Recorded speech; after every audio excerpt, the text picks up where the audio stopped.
Hey there, welcome to Livewire. I'm your host, Luke Burbank. This week, we are going to be hearing from some seriously funny people who have dealt with some pretty serious situations.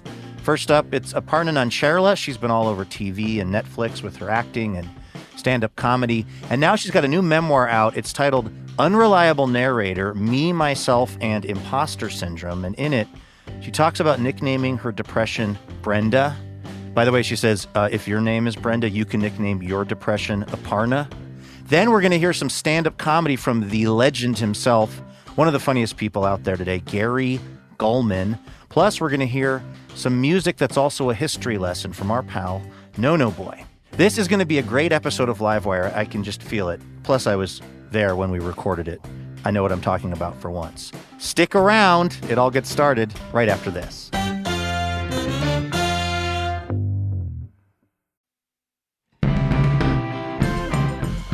Hey, it's Luke. If you are a fan of comedy, please listen to the words that I am saying right now. There is a podcast that I really want you to add to your podcast queue, and it's called Nobody Listens to Paula Poundstone. The irony of that name is that everybody should listen to Paula Poundstone, my good friend, and also Adam Felber, the co-host, another good friend of mine.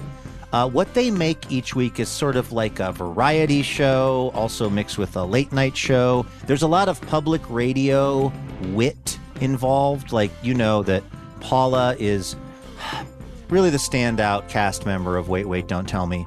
In fact, when I'm on that show, I always see a look of sadness in the eyes of the fans who have come out to the show because they realize I am not Paula Poundstone.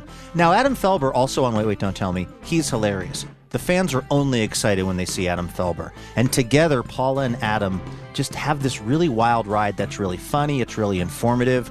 You need to hear Paula Poundstone try to understand QAnon. I'm not saying she got there. I'm just saying listen to her try to understand QAnon or talk to like a bona fide or rocket scientist or whatever. If you're going to look for an episode to start with from the Nobody Listens to Paula Poundstone, maybe start with the one they did called Everything You've Ever Wanted to Know About Microbes. It does have that. Everything you've ever wanted to know about microbes. Also, they had Joel Thurman. That's the legendary casting director with all kinds of crazy Hollywood stories. Check those two episodes out. And make sure you get Nobody Listens to Paula Poundstone. It is an absolute riot. You do not want to miss it. You can find Nobody Listens to Paula Poundstone on Apple Podcasts, Spotify, or wherever you listen to hilarious podcasts. Hey there, Elena. Hey, Luke. How's it going? Going absolutely great this week. It's time, though, for that thing we're all waiting for, a little round of station location identification examination. Are you ready? I am ready. All right, this is where I quiz Elena on a place in the country where Livewire's on the radio. She's got to figure out where we are talking about. I have a feeling you may be able to solve this one. Let's start with the sort of slightly more obscure hint. This city is recognized as a Tree City, USA. It has at least 47 public parks within and adjacent to the city limits. I guess that's what makes you a Tree City, USA. Yeah, well, there must be many tree cities. There are, and this one meets the minimum definition of Tree City. Pretty big if it has 47. Or they just love their trees. How about this? This is the one that might give it away for you. The city was once the home of a place called Juicy's Outlaw Grill, which holds the Guinness World Record for the world's largest commercially available and expensive hamburgers. You could buy 777-pound hamburgers for $5,000. Sadly, it has since closed. But back when they were doing this, you had to call them 48 hours in advance to come get one of these insane hamburgers from Juicy's Outlaw Grill. Well, now I'm confused. Yeah, okay, what's the third hint? hint? Okay, What's this one is really going to bring it home. The name of this city comes from the Latin phrase, Heart of the Valley. Oh, well, then that means it's my town, Corvallis, Oregon. Exactly, where we're on KOAC in Corvallis, Oregon. How do we have 47 parks? Take it up with the Tree City, USA people. What? How did you not know about Juicy's Outlaw Grill is the real question. That was the thing that confused me because I knew about Juicy's Outlaw Grill, but these 47 parks, I mean, this is what happens when you're a writer and you just never go outside. Like, you have no idea. Well, we'll research and get back to everyone next week. In the meantime, congratulations, you got it. And shout out to everyone listening in Elena's adopted hometown of Corvallis, Oregon. Should we get to it? Let's do it. All right, take it away. From PRX, it's...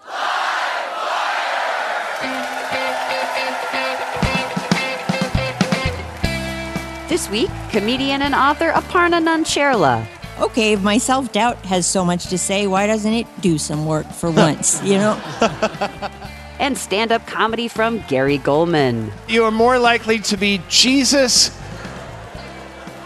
Christ himself than you are to make the Hockey Hall of Fame. You are more likely to walk on water than you are to skate on it.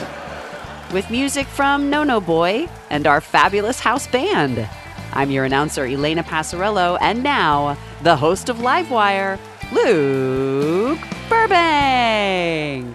Hey, thank you so much, Elena Passarello. Thanks to everyone tuning in from all over the country, including Corvallis, Oregon. We have a really great show this week. Two of the funniest people that I've been following for years are both on the same program, Aparna Nancherla and also Gary Gulman.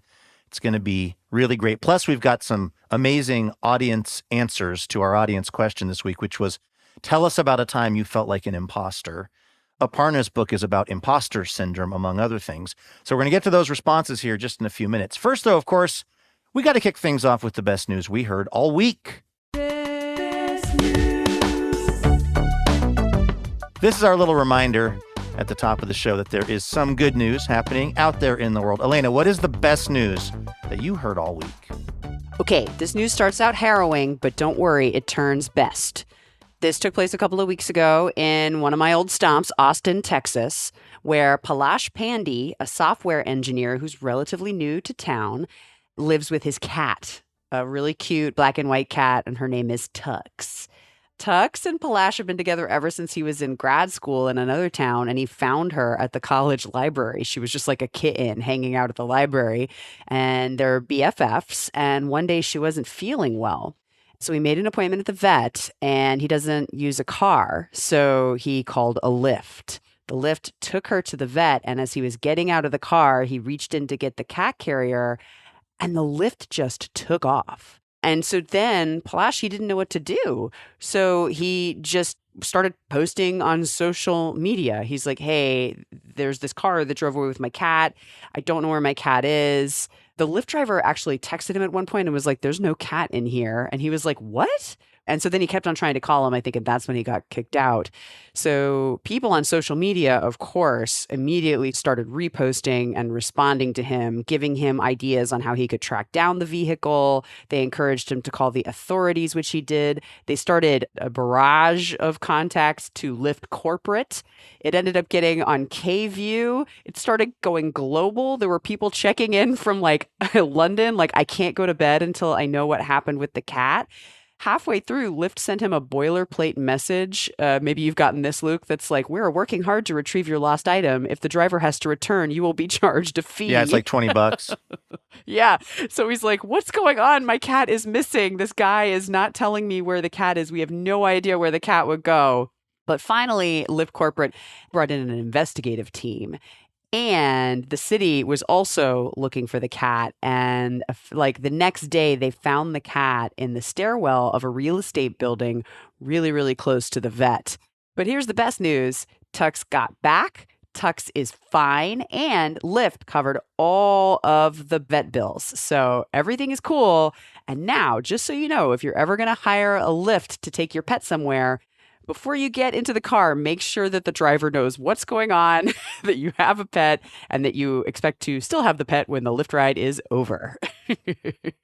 There is an oil-related situation in Venezuela right now in a lake there, Lake Maracaibo, which for years and years was part of oil production in Venezuela, obviously a very oil-rich country. But the problem is a lot of the pipes and other equipment that the oil was passing through have gotten rusty over time. And so you've had this oil seeping into this lake, which is one of the largest lakes in Venezuela.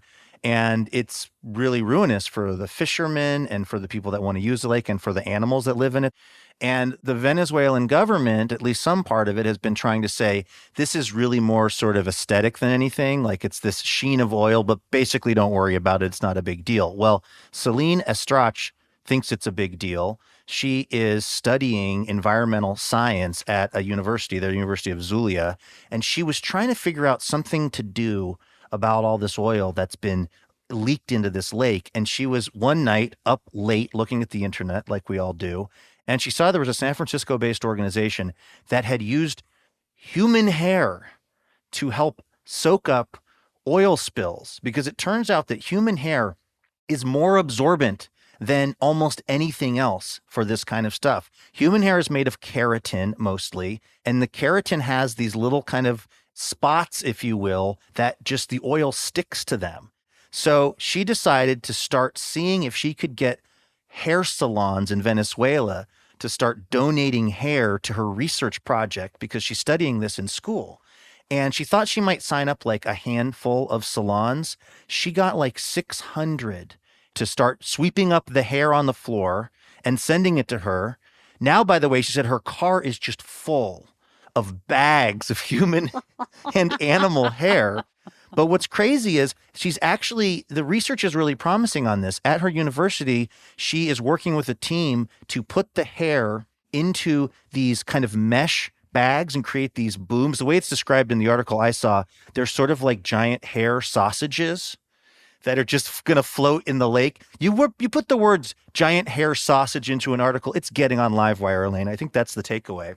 This whole system was invented by a hairstylist in Alabama in 1989 named Philip McCrory, who got this idea, and then it was tested by NASA, and NASA was like, this actually works. This is actually a pretty good idea. What they think is that about 2 pounds of hair can soak up between 11 and 17 pounds of oil. And right now, with all of these folks that are donating hair to the project in Venezuela, she's collecting about 7 tons of hair every 3 months. This has also been something that's been really encouraging for a lot of folks in Venezuela, where they've been through so much political turmoil and economic crisis and the feeling, I can imagine, of helplessness. And this is one, let's be honest, slightly weird, hairy thing that can kind of bring everyone together and make them feel like, hey, there may be a way forward in some of these situations. So the fact that these folks in Venezuela have found some use for all that hair that's at the, on the floor in the salon, that is the best news that I heard this week.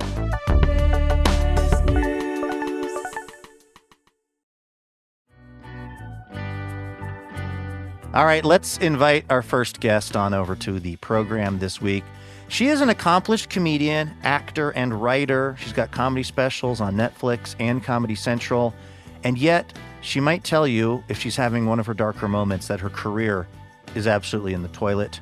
She covers all of that in her remarkable new book of essays, Unreliable Narrator, Me, Myself, and Impostor Syndrome. This is our conversation with Aparna Nancherla, recorded live on stage at the Holt Center for the Performing Arts in Eugene, Oregon. Take a listen. Hi. Hello, Aparna. Welcome back to the show. Thank you for having me back. You write in this book about growing up kind of a shy kid in McLean, Virginia. Everyone knows it. Sure, of course. The gateway to Alexandria, I believe they call it. And that your mom, who was also someone who had started out as you write, sort of anxious person, really wanted to have you push your comfort zone as a kid, so she would have you order the family pizza over the phone? Yes. Did that work? It scared me. It helped build my anxiety. Oh, okay. Yeah. So it was very formative for my anxiety, I would say. She would have me practice ordering. We would have Pizza Hut, I think, every Sunday night. That was the big thing. Yeah. And I remember the order would always be 2 mediums. It's branded in my brain now.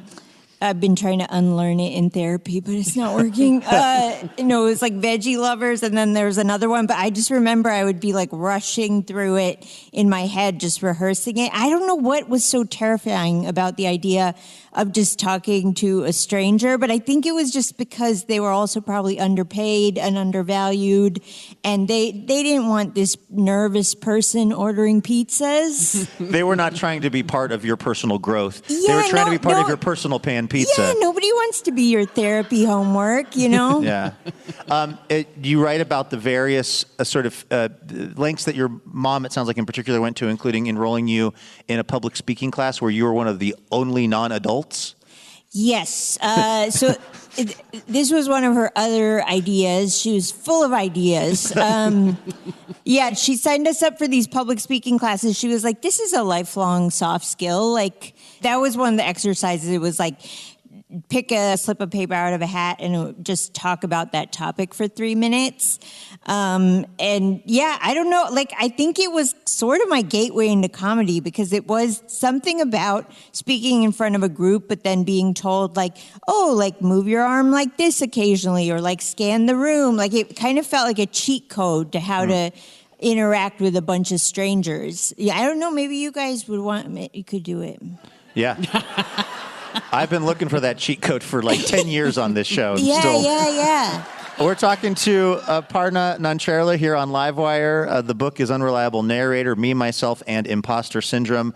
I want to, after this break, ask you, Aparna, about how going on antidepressants was really your gateway to stand-up comedy. Okay. So that's coming up in a minute here on Livewire from the Holt Center in Eugene, Oregon. Stay with us.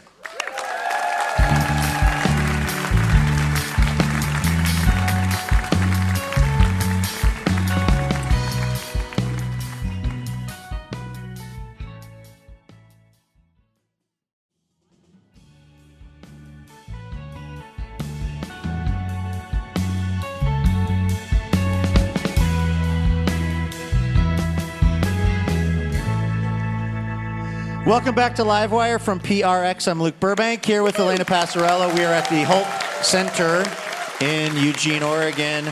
We are talking to Aparna Nancherla, a performer, writer, comedian. Her latest book is Unreliable Narrator, Me, Myself, and Impostor Syndrome. I feel like at this point, a lot of people have a sense of what imposter syndrome refers to, but I'm just curious, for you, what does it feel like? How do you describe it? Yeah, I mean, for me, it's just this persistent feeling that I don't know what is going on. Like, it sort of feels like everyone else is operating from some sort of playbook or manual in any given area of my life, whether that's relationships or career or, just how to take care of my body. And just everyone's doing it better than me. And like any like strides I've made myself are just like full on flukes. Like they're just like happy accidents that I'm here right now. Do you think, I was thinking about this reading your book, it feels to me like there's some sort of hypervigilance going on too, like the idea being if I can figure out that I am a phony before everyone else, then nobody can like present that information to me out of the blue. Yeah, I mean, one thing I learned when I was writing the book was that real imposters never feel like imposters. So the fact that you feel like one means you aren't one, sorry. But but I would challenge that and say that one facet of imposter syndrome is being like, yeah, everyone else feels like they are, but I actually am. And that's because I just know myself really well. You write in the book about how you went on depression medication and you were in like a honeymoon phase with it. Like you were feeling so much better than you had that it kind of emboldened you to go do stand-up comedy? Yeah, I mean, I don't know.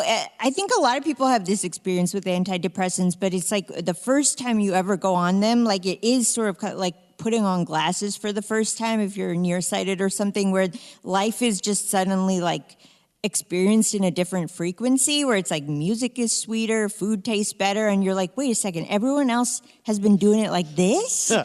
Like, that's not fair.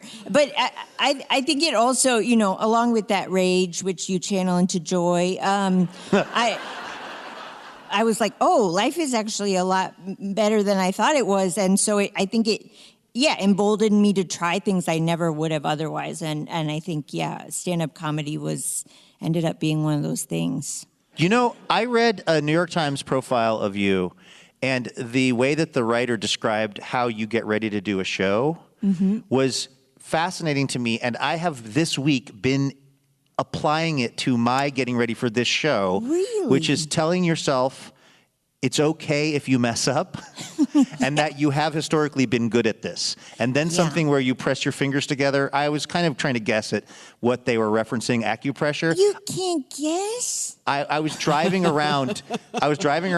Doing this and telling myself, it's okay if I mess up. You were driving while you were Well, doing with one hand. I was doing one hand of acupressure, mostly, though, telling myself it's okay if I make a mistake. I don't know why that was so freeing. That was a revelation for me. Really? So thank you for, accidentally casting that life skill off on me by way of just existing. You're welcome. And I love that you just sort of took what you wanted and then made it your own and did it while driving.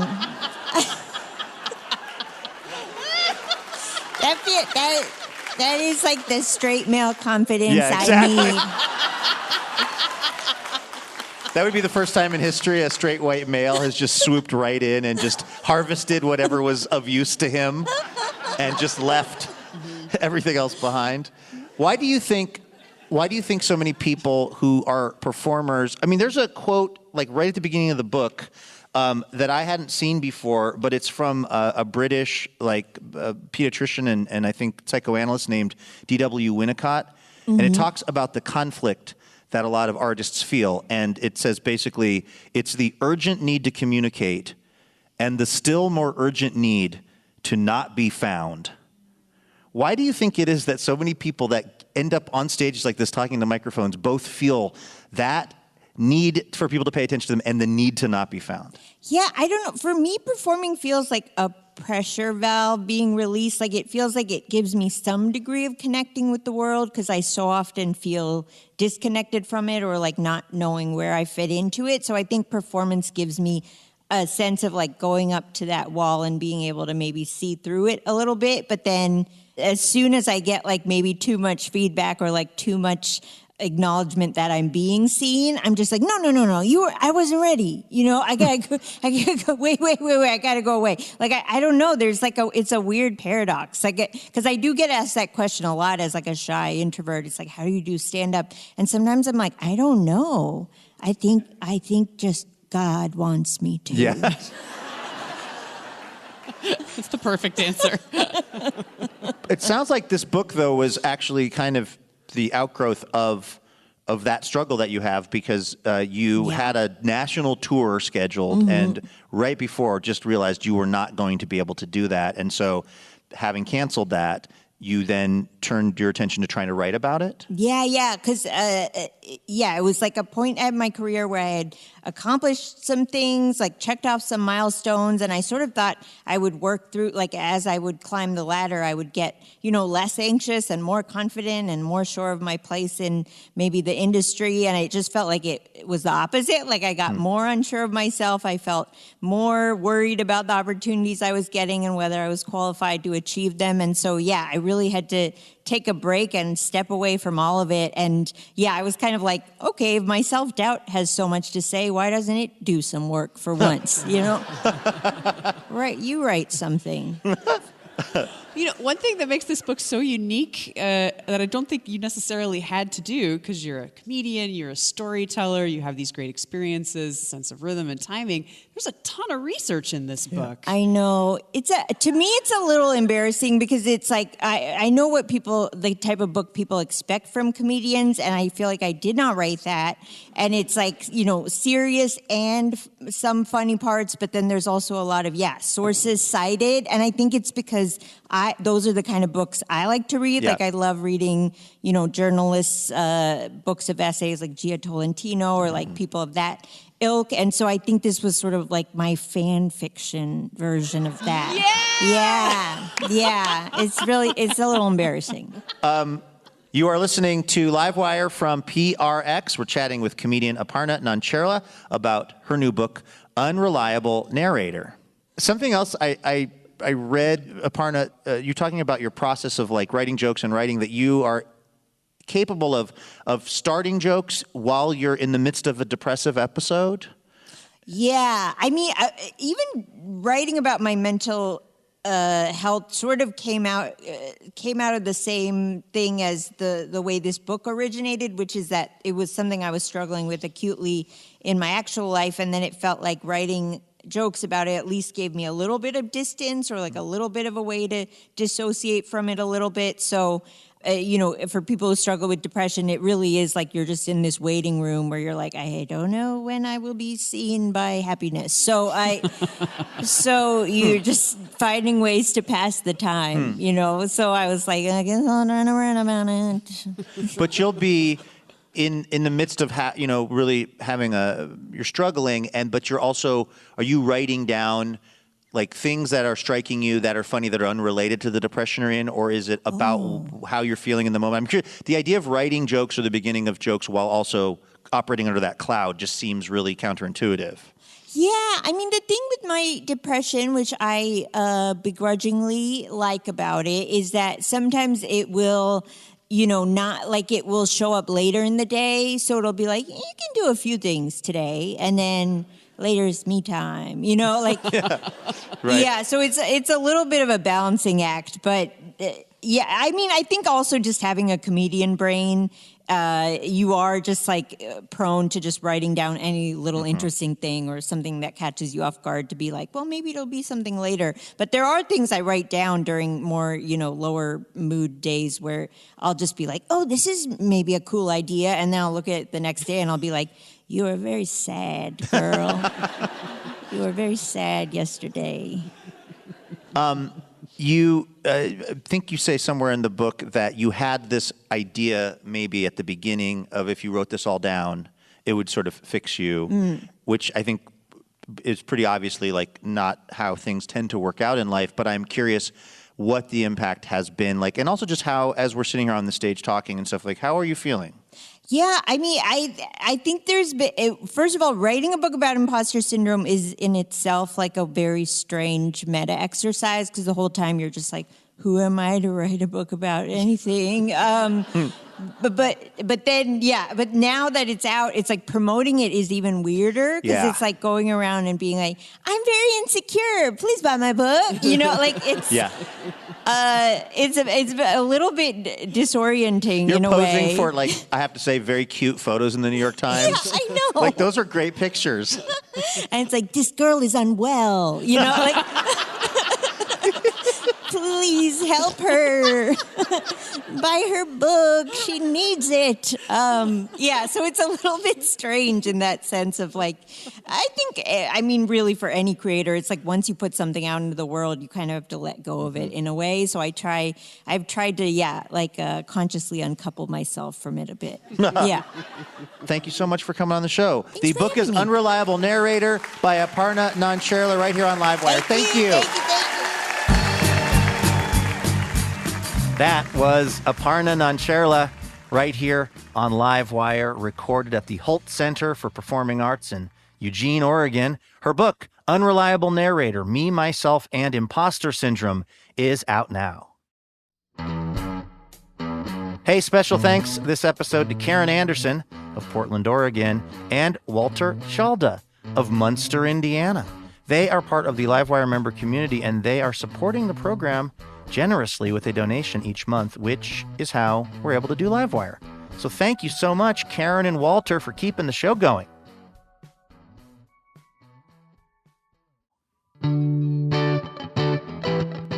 This is Livewire. Of course, each week we like to ask our listeners a question. In relation to Aparna's book about imposter syndrome, we asked, what is a time that you felt like an imposter? Elena has been collecting up those responses. What are you seeing? Okay, here's a classic one from John. John feels like an imposter every time I sit at the grown-ups table at Thanksgiving. What I wouldn't give to be sipping Martinelli's apple juice and making fart jokes.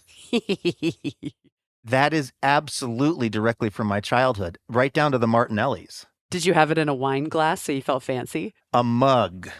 So we would pretend we were drinking beer as we were drinking the Martinellis. It was kind of roughly the same color. Gotcha, yeah. What's another moment of one of our listeners feeling like an imposter? Lena feels like an imposter whenever I have to do any kind of car maintenance without my dad present. What do you mean I'm supposed to know the make and model of my car and the last time I got my tires rotated? Is that part of being an adult? I feel you, Lena. I feel you. I couldn't figure out. We have a new car, which I've never had a new car before, but we have a new car now. And I couldn't figure out how to turn off the back windshield wipers. So I actually had to pull the manual out of the glove box and read it in the Fred Meyer grocery store parking lot. I'm 45 years old, and it's literally the first time I've opened a car manual before. My dad is one of those dads that can fix everything. And as he would be working on something on one of our old beater cars, he would always say, "You want to come change the oil? You want to come change the spark plugs?" I was always really resistant to that idea, and I regret it greatly in my adult life. I don't know how to do anything on a car. All right, one more moment of imposter syndrome, or at least feeling like an imposter for one of our listeners. This one is my absolute favorite. It's from Bert, and he says, "This is embarrassing, but one time in middle school, I had the biggest crush on this girl who only liked, quote, bad boys. So in an effort to get her attention, I told her I always had detention after school for talking back, while in reality, I was helping the teachers clean up after class."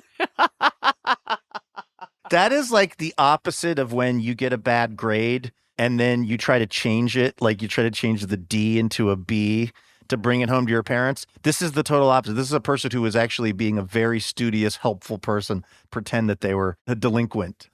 Thanks to everyone who sent in a response to our listener question. We'll have another one for next week's show, which we will reveal in just a few minutes. In the meantime, let's welcome our next guest. He is a stand-up legend, certainly in my mind. I have been a fan of this guy's for many, many years. Gary Gulman has appeared on all of the late-night talk shows. He's got an amazing HBO special called The Great Depression. And by the way, if you're a savvy Livewire listener and you were thinking, hey, didn't I just hear Gary Gulman on Livewire? You did. He was talking about his book, Misfit, Growing Up Awkward in the 80s. But that was him talking about his book.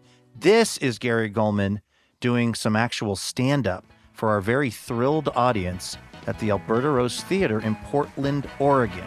Take a listen. Thank you. Hello. I came to promote a book, but I also love to do stand-up comedy, and I love books. This was a great melding of my two passions.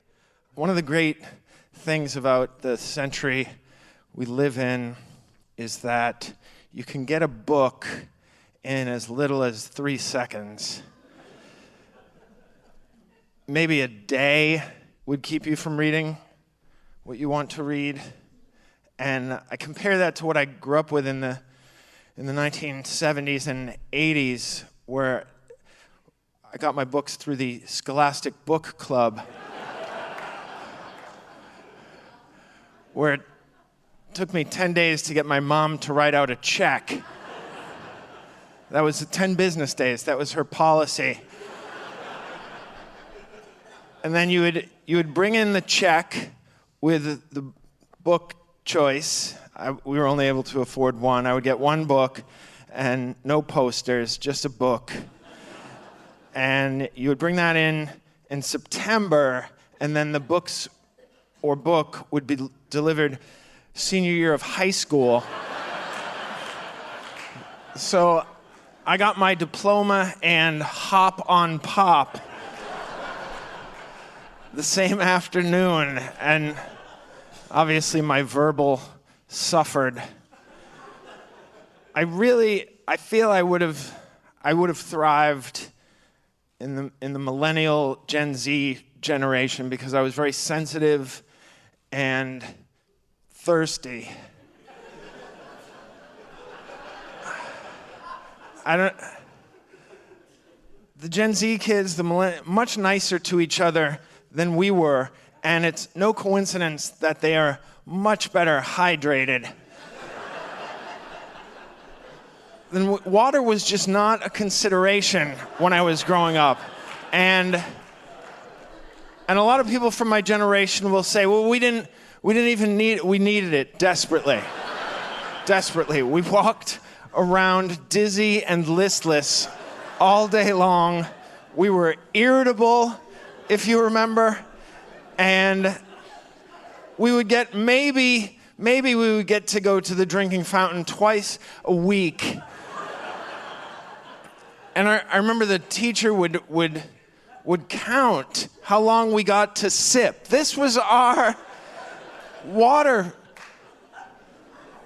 supply through Wednesday, and she would stand there and say 1 Mississippi, 2 Mississippi, 3 Mississippi, and I was outraged. And I remember I would say, first of all, it's Mississippi. You're costing me an entire syllable of water.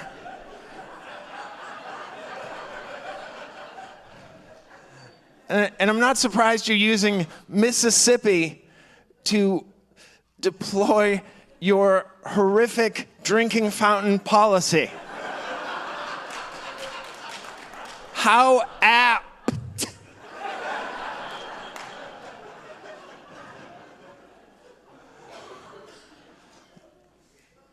My word, it was a strange time when they weren't worried about the right things. Like, they were very concerned about the scissors from art class being... I remember in kindergarten, the art teacher, every time we used scissors, there was like a 10-minute dissertation on how to pass scissors.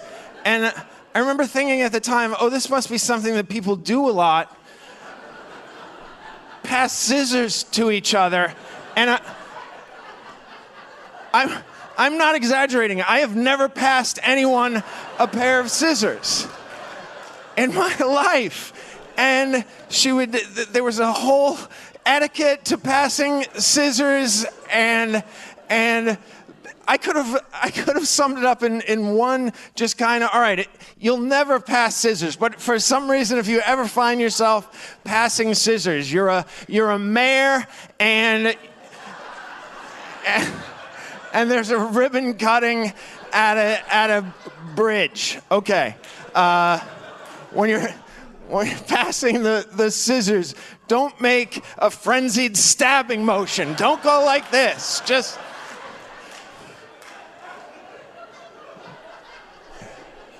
And also, those scissors were not dangerous. You couldn't cut Jell-O with those scissors. And yet the teacher would hide them in the bottom drawer, bottom left drawer with the lockable drawer where there had to be a bottle of tequila in there. There had to be. But anyhow, she would lock them in the drawer. Okay, fine. But she would leave that paper cutter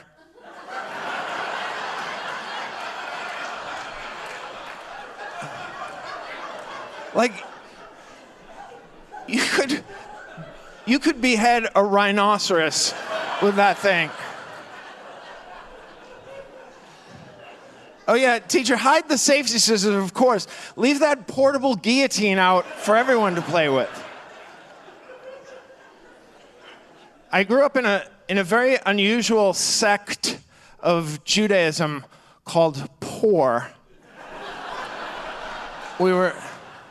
Which, if you know any culture, there's a version of you in every culture, but there are poor Jews, there are rich Jews, there are burglar Jews, and everything in between. So we run the gambit, but we were poor, but we never felt poor because my dad was a very kind, generous man. He had this policy. He would say, if there's something you really want, just ask me, and I will try to find the money. And then frequently he would come through, and then just as frequently he would explain to us why we didn't need what we wanted. But he would reason it out. And I remember one year I wanted to play hockey in 1978. I wanted to keep playing hockey. I'd played one season. I enjoyed the skating, and so I wanted to keep playing, but they had raised the price from $50 to $500, and no, I know it was outrageous, and so I went to my father. I said, I'd really like to keep playing hockey. He said, if you really want to keep playing hockey, we'll try to find the money for you to play this sport you've shown no potential in.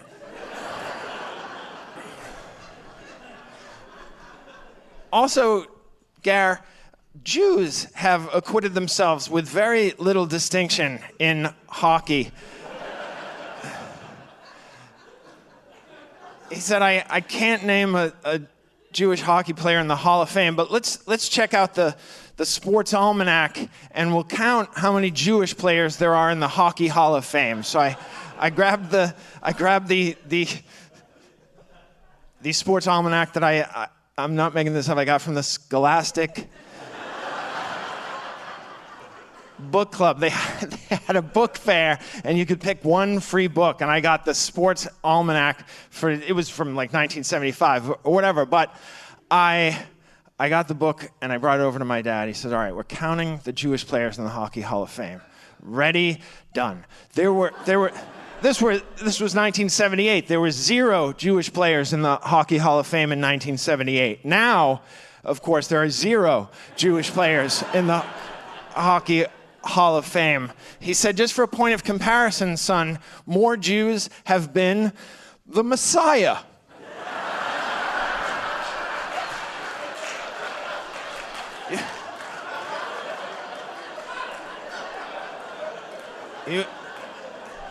You understand that? You are more likely to be Jesus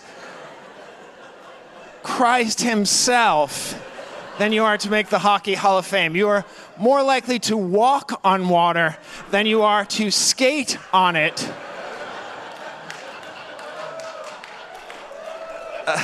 But if you really want to play, we'll find the money. Yeah, we'll find the money, Jesus.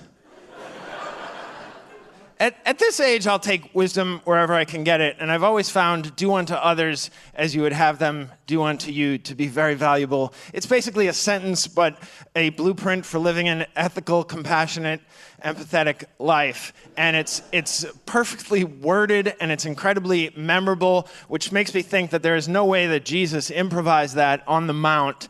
He definitely workshopped it at the different psalm and hymn clubs throughout Galilee and Bethlehem, and he would sit around with his disciples late at night, and they would give feedback, and John, they were very close friends, John would say, oh, that do unto others bit is really, it's come a long way. And he said, I remember the first night you did it at the Proverb Factory on Sunset. It was just a throwaway. You said, treat everybody good. Good night. And do you remember what I said? I said, there's something there. There's something there. I had such a wonderful time tonight, everybody. Good night. Thank you so much.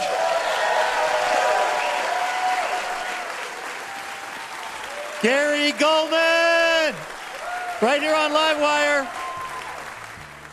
That was Gary Gulman right here on Livewire. His memoir, Misfit, Growing Up Awkward in the 80s, is available now. I'm Luke Burbank here with Elena Passarello. We have to take a very quick break, but don't go anywhere. When we return, we'll hear some music from No No Boy, a.k.a. Julian Saporiti. Julian is a historian as well as a musician, and you're going to get a little dose of both coming up, a little history and some music. So stay with us here on Livewire.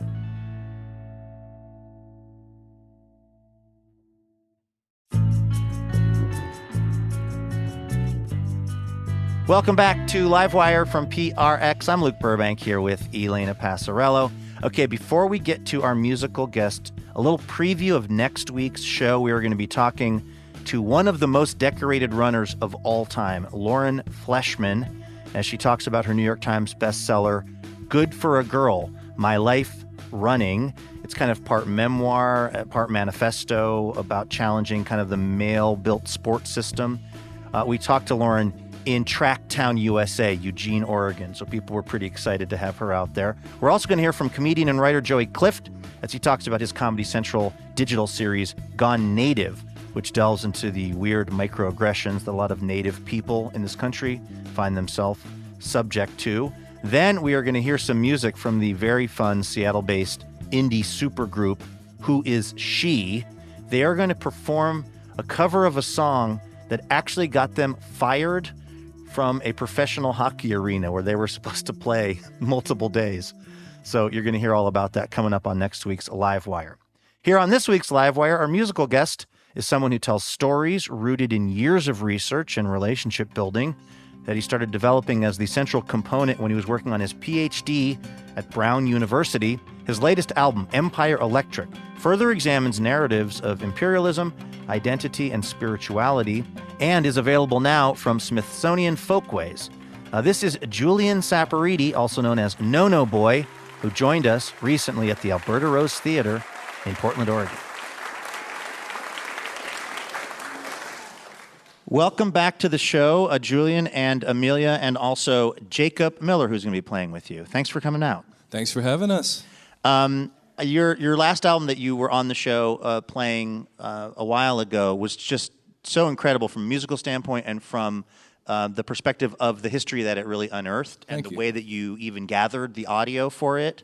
And so I've been really curious to hear about this latest project for you, like particularly the song you're going to play for us now. What's the story behind it? So we're going to do a song tonight called 1603. And 1603 is an incredibly important date because this is the first confirmed non-native sighting of Oregon by the Spanish galleon ship that left Acapulco.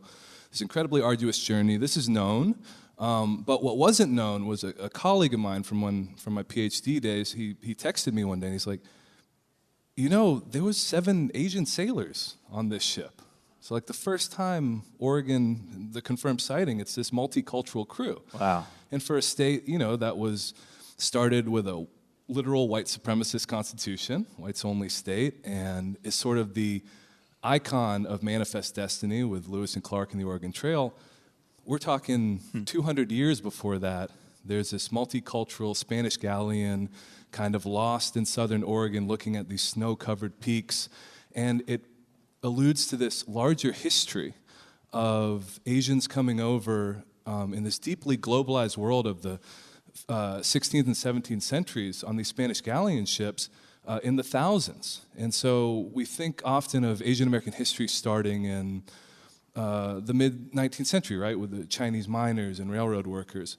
But this makes us push our reckoning with people coming not just in that manifest destiny east to west mode in settling America, but coming across Pacific centuries earlier.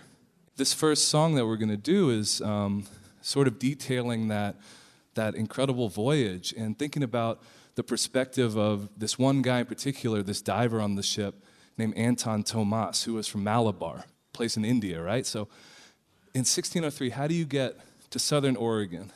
And you're one of the first people to ever see our coast, right? Our beautiful, jagged, rocky coast. Coming from India, taken probably as a slave by the Portuguese, maybe dropped off in Macau, and then make it to Manila, where a Spanish galleon picks you up, this 5-month journey, make it to Acapulco, and then an even longer journey up to be one of the first people to ever see Oregon.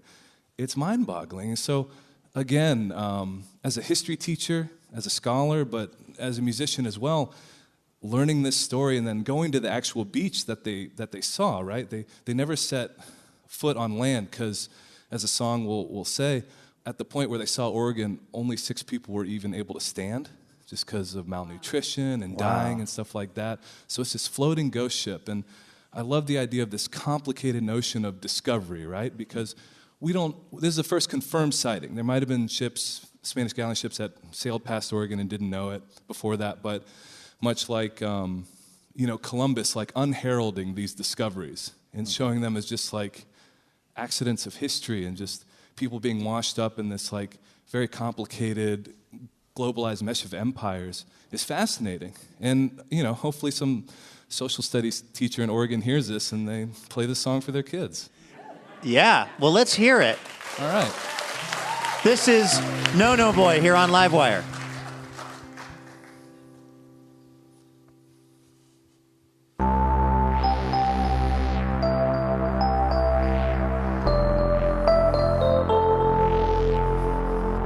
Sailed as far from Malabar as any soul has known.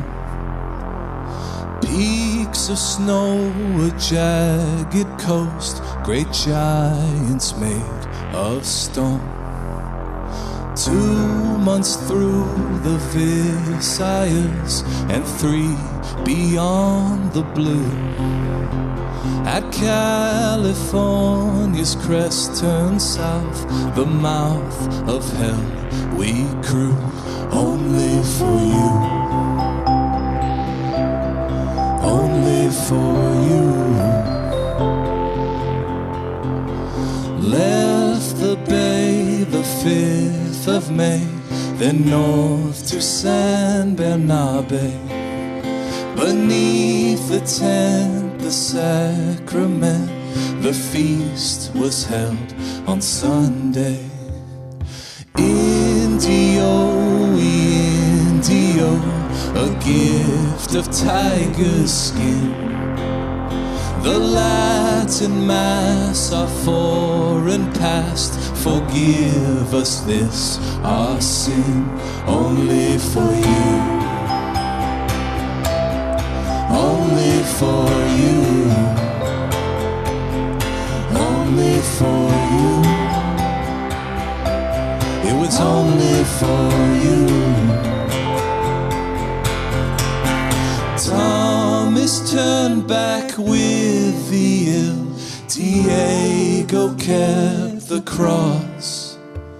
A New Year's Day beyond Drake's Bay, the Frigata was lost.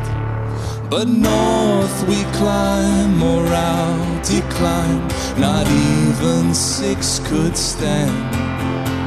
And through the storm from legend torn, the Strait of Anian, only for you, only for you. It was only for you, only for you. The floating ghost, the bouldered coast, too weakened to make land. The wind so rose, the lamp oil froze, we never touched the sand. But I believe, oh I believe, the Father and the Son claim this coast, O Holy Ghost, who spoke through prophets' tongues, only for you, only for you. It was only for you, Cristo, only for you. I feel brand new, only for you.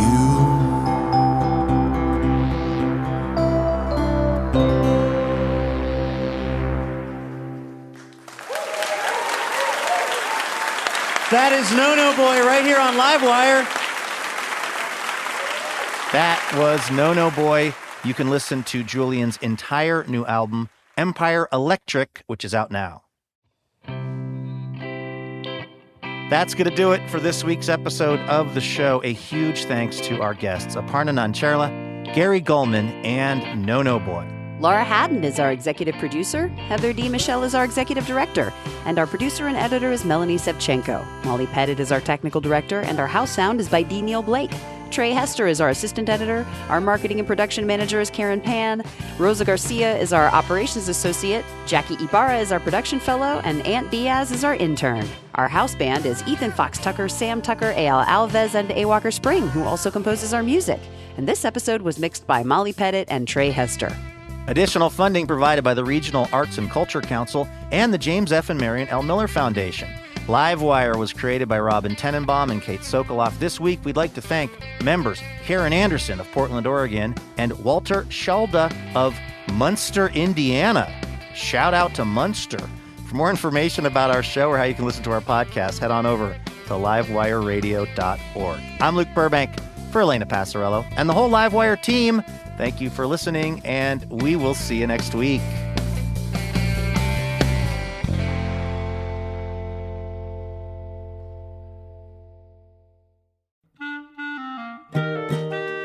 Wouldn't it be amazing to have a piping hot episode of Livewire delivered right to your heart and ears each week? Well, guess what?